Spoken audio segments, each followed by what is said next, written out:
Hello friends, Gayatri క్రియేషన్కు స్వాగతం. ఈరోజు మనం చద్దన్నం చూసి నేర్చుకో అనే 2 కథల గురించి చెప్పుకోబోతున్నామండి. చద్దన్నం అనే కథను రచించిన వారు కాపుగంటి లక్ష్మీ పర్వతవర్ధిని గారు. చూసి నేర్చుకో అనే కథను రచించిన వారు సి ఆంజనేయ శర్మ గారు. ఈ 2 కథలకు చక్కని చిత్రాలు వేసింది చిత్ర గారు. ముందుగా చద్దన్నం. పూర్వం ఒక దేశంలో ఒక రాజు ఉండేవాడు.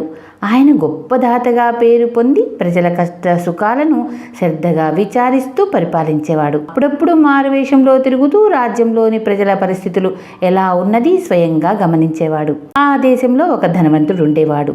అతను వట్టి స్వార్థపరుడు. ఎంత కష్టంలో ఉన్న వారికి కూడా చిన్న మెత్తు ఉపకారం చేసేవాడు కాదు. అతని వద్ద దాన ధర్మాల ప్రసక్తి రావటానికి వీలే లేదు. అతని భార్య మట్టుకు దయాహృదయం కలది. భర్త ఇంట లేనప్పుడు ఏ బిచ్చగాడు వచ్చినా అంతో ఇంతో ఇచ్చి పంపేది. ఒకరోజు ధనికుడి పుట్టినరోజు. అతని భార్య ఆ రోజు మంచి మంచి వంటకాలు చేసి భర్తకు వడ్డించింది. అతను వాటిని సంతోషంగా ఆరగిస్తూ ఉండగా ఒక బిచ్చగాడు వచ్చి ఆకలితో చచ్చిపోతున్నానని బయట నుంచి కేకలు పెట్టాడు. ధనికుడు వాడి కేకలు విని కూడా పట్టించుకోలేదు. అరిచి అరిచి వాడే పోతాడు లెమ్మనుకున్నాడు.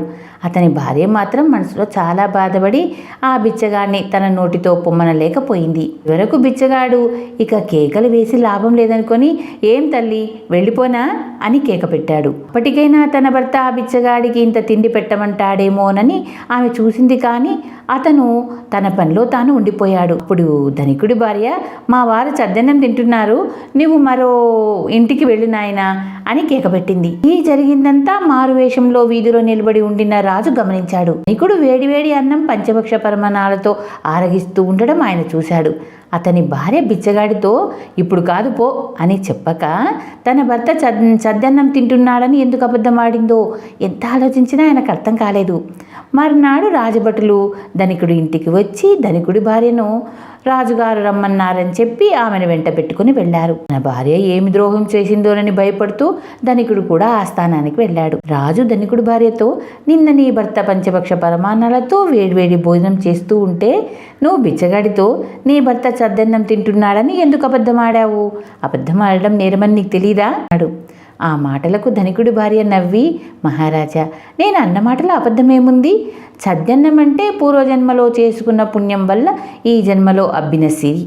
ప్రస్తుతం నా భర్త ఆ ఐశ్వర్యాన్ని అనుభవించటంలో నిమగ్నమై ఉన్నాడు. కానీ ఈ జన్మలో ఏమాత్రమైనా పుణ్యం చేసుకుని రాబోయే జన్మకు ఏమీ దాచుకోవటం లేదు.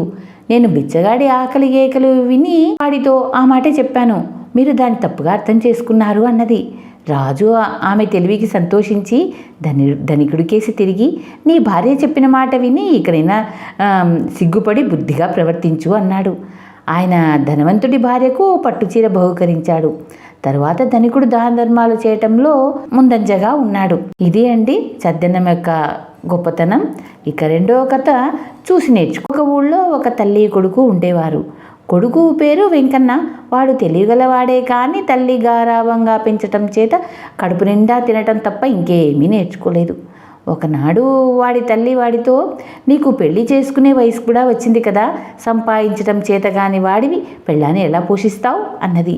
ఏ పని నేర్చుకోలేదే, ఏం చెయ్యను అని వాడు తల్లిని అడిగాడు. పుట్టుకతోనే ఎవరికి ఏ పని రాదు, ఎవరినో ఒకరిని చూసి నేర్చుకోవాలి. చూడు, మన ఇంటి ఎదురుగా చెప్పులు కుట్టేవాడు, వాడికి కుడి పక్కన మంగలివాడున్నాడు, ఎడమ పక్కన దర్జీవాడున్నాడు. వాళ్ళని చూసి నువ్వు బుద్ధి తెచ్చుకో, 4 డబ్బులు సంపాదించుకుంటే నీ పెళ్లి ఖర్చుకైనా ఉంటుంది అన్నది వెంకన్నతో వాడి తల్లి. ఈ మాట వెంకన్న బుర్రకు పట్టింది. వాడు తన ఇంటి ముందు కూర్చొని చెప్పులు కుట్టేవాడిని, మంగలివాడిని, దర్జీవాడిని శ్రద్ధగా చూడనారంభించాడు. బయట అరుగు మీద కూర్చొని ఈ రోజల్లా ఏం చేస్తున్నావురా అని తల్లి వాడిని ఒకసారి అడిగింది. నువ్వు చెప్పినట్టే చూసి నేర్చుకుంటున్నానమ్మా అన్నాడు వెంకన్న. ఒకనాడు ఉన్నట్టుండి చెప్పులు కుట్టేవాడికి, మంగలివాడికి, దర్జీవాడికి ఎక్కడ లేని గిరాకీ తగిలింది. ఈ రద్దీకి కారణం వెంకన్న అడిగి తెలుసుకున్నాడు. రాజుగారికి లేక కలిగిన కొడుకు పుట్టినరోజు వస్తుందని ఆ రోజు అందరికీ అన్నదానాలు చేస్తారట. పండితులకు పామరులకు కూడా పోటీలు జరుగుతాయట. ఆ పోటీల్లో నెగ్గిన వారికి బహుమతులు ఇస్తారట. ఈ మాట విని ఆ సంబరానికి మంచి బట్టలు వేసుకుని వెంకన్న కూడా వెళ్ళాడు. భోజనాలయ్యాక రకరకాల పోటీలు జరిగాయి. తరువాత మాటల పోటీలు జరిగాయి. అది పండిత పామర పోటీ. అందులో ఎవరైనా ప్రశ్నలు వేయచ్చు, ఎవరైనా సమాధానాలు చెప్పవచ్చు. మంచి ప్రశ్నలు అడిగిన వారికి వాటికి సమాధానాలు చెప్పిన వారికి కూడా బహుమతులున్నాయి. ఇంకన్నా సమయం చూసుకొని నేను 3 ప్రశ్నలు అడుగుతాను అన్నాడు. వాడికి అనుమతి లభించింది. ఒకడు కింద చూస్తూ పనిచేస్తాడు, ఒకడు పైకి కిందికి చూస్తూ పనిచేస్తాడు, ఒకడు పైనే చూస్తూ పనిచేస్తాడు. ఎవరు వాళ్ళు అని వెంకన్న అడిగాడు. కొంతసేపు ఎవరు జవాబు చెప్పలేదు. చివరకు ఒక పండితుడు లేచి, కింద చూసేవాడు సాధువు, లోకం మీద దృష్టి లేకుండా తన పని తాను చేసుకుపోతాడు. కిందికి పైకి చూసేవాడు లౌకిక సుఖాలకు మాత్రమే కోరుకునేవాడు.